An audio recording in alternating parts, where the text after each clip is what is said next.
Following Zaldar's method, 1 gram of organic compound released ammonia that neutralized 10 milliliter of 2 molar H2SO4. The percentage of nitrogen in the compound is।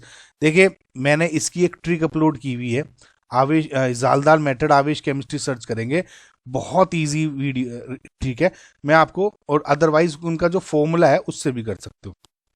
कुल मिला के वो जो formula है उसी को मैंने ट्रिक में थोड़ा इजी करके बनाया हुआ है।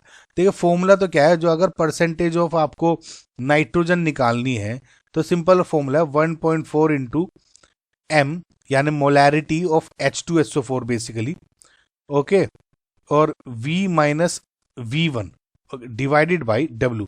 W हो गया आपका जो वेट है आपका ऑर्गेनिक कंपाउंड का जो गिवन है, जैसे यहाँ है M है मोलैरिटी ऑफ H2SO4, V है वॉल्यूम ऑफ H2SO4, V1 है वॉल्यूम ऑफ NaOH। देखिए बहुत बार क्या होता है कि इसमें देखिए प्रोसेस क्या होता है, मैं आपको एक बार बताता हूँ।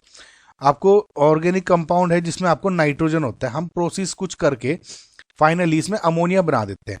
इस अमोनिया को आप टाइट्रेट करते हो H2SO4 के साथ, ठीक है। अगर अब क्या है, जो जितना अमोनिया प्रोड्यूस हुआ और जितना हमने H2SO4 हुआ, अब वो ग्राम इक्विवेलेंट दोनों के सेम है, तब दैट इज फाइन। इस केस में V1 0 हो जाएगा।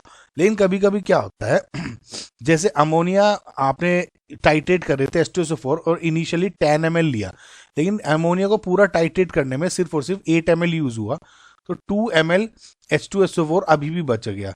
तो उस केस में इसको न्यूट्रलाइज करने के लिए आप NaOH इसमें ऐड करते हो और वही V1 आप वॉल्यूम दे लेते हैं। बहुत क्वेश्चन में V1 अगर नहीं दिया हुआ है या NaOH का मेंशन नहीं है तो आप समझ लो जितना आपने वॉल्यूम लिया H2SO4 का उतना ही टाइट्रेट करने में अमोनिया को यूज हो गया। NaOH का वॉल्यूम 0 मान लो।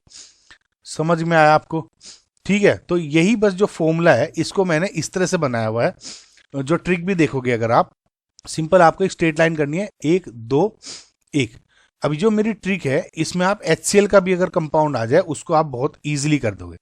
देखिए ये अमोनिया को रिप्रेजेंट कर रही है लाइन, ये 2 लाइन H2SO4 को रिप्रेजेंट कर रही है और ये एक NaOH को रिप्रेजेंट कर रही है, ठीक है। Simple 2MV।